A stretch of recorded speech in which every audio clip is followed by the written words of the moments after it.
नमस्कार दोस्तों, story time में आपका फिर से मैं बहुत बहुत स्वागत करता हूँ। कैसे हो? आई होप आप सभी अच्छे होंगे। और आज की एक ही न्यूज़ थी दोस्तों, सबसे बड़ी खबर। और जितने भी कैंडिडेट हैं, चाहे वो शिक्षक भर्ती से संबंधित हो या फिर एमपीपीएससी मध्य प्रदेश की किसी भी एग्जाम से वो संबंधित हो, उनकी नज़र आज के केस पर ही थी कि आज कुछ फैसला आएगा। क्योंकि आज फैसला फैसला आया नहीं। और अब यहाँ पर बताया जा रहा है कि 9 दिसंबर को एक अंतिम बहस होगी। हालांकि पहले भी यही बताया गया था कि 9 आने वाले टाइम में अंतिम बहस होगी। ओके, तो अंतिम बहस का भी अब कोई महत्व नहीं रहा। चलिए हम देखते हैं क्या हुआ और सरकार का क्या पक्ष है ओबीसी रिजर्वेशन देने के संबंध में, और किस बेस पर ओबीसी को रिजर्वेशन मिलना चाहिए। सरकार का पक्ष देखते हैं। आप देखिए, मैं पहले वाटरमार्क, चलिए, तो आप ये न्यूज़ देख रहे हो दोस्तों, ये दैनिक भास्कर की न्यूज़ है, आप जाकर पढ़ सकते हो। पहली बात तो ये, और अगर आप यहाँ पर सुनना चाहते हो तो यहाँ पर मैं आपको पूरा एक्सप्लेन करके बता दूंगा। फर्स्ट ऑफ ऑल, अगर आप चैनल पर पहली बार आए हो तो चैनल को जरूर सब्सक्राइब कर लें और वीडियो को ज़्यादा से ज़्यादा शेयर कर दें। चले, 27% ओबीसी आरक्षण पर मध्य प्रदेश हाईकोर्ट की रोक बरकरार है। ओके, और सभी चुनौती देने वाली जितनी भी याचिका है उन पर 9 दिसंबर को अब एक लास्ट सुनवाई होगी। ओके, नीचे है राज्य सरकार ने, चलिए यहाँ पर देखते हैं। मध्य प्रदेश हाईकोर्ट में ओबीसी आरक्षण को 14 से 27% करने को चुनौती देने वाली याचिकाओं पर सोमवार को सुनवाई हुई।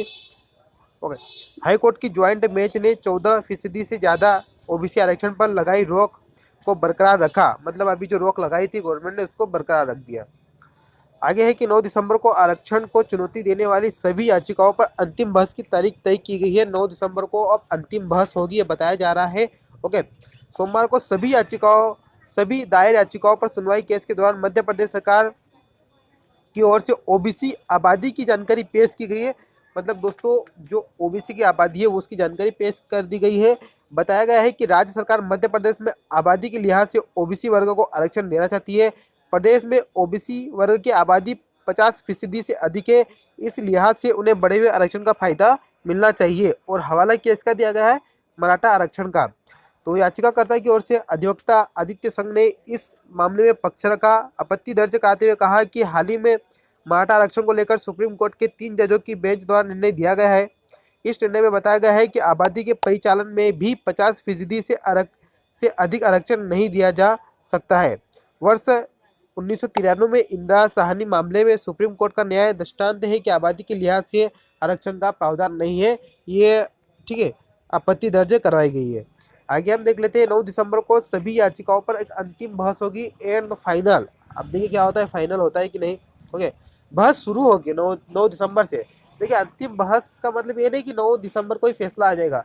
कभी कभी क्या होता है कि फिर जैसे 9 दिसंबर को बहस शुरू हुई तो फिर डेली बहस चलेगी जब तक फैसला नहीं आएगा, तो उसको अंतिम बहस बोलते हैं। तो हो सकता है कि 2 दिन बहस हो, 3 दिन बहस हो, या फिर 9 दिसंबर को ही बहस कंप्लीट हो जाए। तो ये इसका मतलब ये नहीं कि 9 दिसंबर ही आखिरी तारीख है। ओके, बहस शुरू होगी और वो फिर अंतिम बहस रहेगी। अब वो कितने दिनों तक चलती है बहस, ठीक है, लगातार चलती है कितने दिनों तक, वो बात अलग होगी। अभी तक दोस्तों क्या रहा था, अभी तक बहस शुरू नहीं हुई थी। अभी तक क्या हुआ था कि जितने भी गवर्नमेंट को डॉक्यूमेंट चाहिए थे हाई कोर्ट को, फिर जवाब चाहिए थे, सब जवाब पेश हुए, टाइम दिया गया कि भाई आप अपना जवाब पेश कीजिए, हम इतना टाइम देते हैं। तो अभी तक ये सब चला कर रहा था, ठीक है। लेकिन अब यहाँ पर बहस शुरू होगी। अब यहाँ पर 9 दिसंबर को सभी याचिकाओं पर अंतिम बहस की तारीख मुकर्रर कर दी गई है। इसके बाद हाईकोर्ट मामले पर फैसला सुना सकता है। जबलपुर की आकांक्षा दुबे समेत कई अन्य की ओर से राज्य सरकार के 8 मार्च 2019 को जारी संशोधन अध्यादेश को चुनौती दी गई है। यह सबको पता है, ठीक है। तो अब देखिए क्या होता है। 9 दिसंबर को बहस शुरू होती है। अगर बहस शुरू हो गई दोस्तों तो लगातार चलेगी, और या तो फिर उसी दिन भी हो सकती है या फिर 2-3 दिन लगातार बहस शुरू भी चल भी सकती है। लेकिन ये बहस अब बताया जा रहा है अंतिम है, और अब हद हो गई है। हो सकता है अब अंतिम बहस ही हो। ओके, मुझे भी अब लग रहा है अंतिम बहस, क्योंकि अब दोस्तों हद हो गई है, बहुत ज़्यादा टाइम हो गया। आप भी इस चीज़ को समझते हो और हम भी समझते हैं। अब और उपचुनाव भी कंप्लीट हो जाएंगे, चुनाव का भी कोई इसमें ये नहीं रहेगा इशू। तो चलिए मिलते हैं नेक्स्ट वीडियो में, तब तक के लिए जय हिंद जय भारत दोस्तों। देखिए, चैनल को सब्सक्राइब कर लीजिए, वीडियो को ज़्यादा से ज़्यादा शेयर कीजिए। धन्यवाद।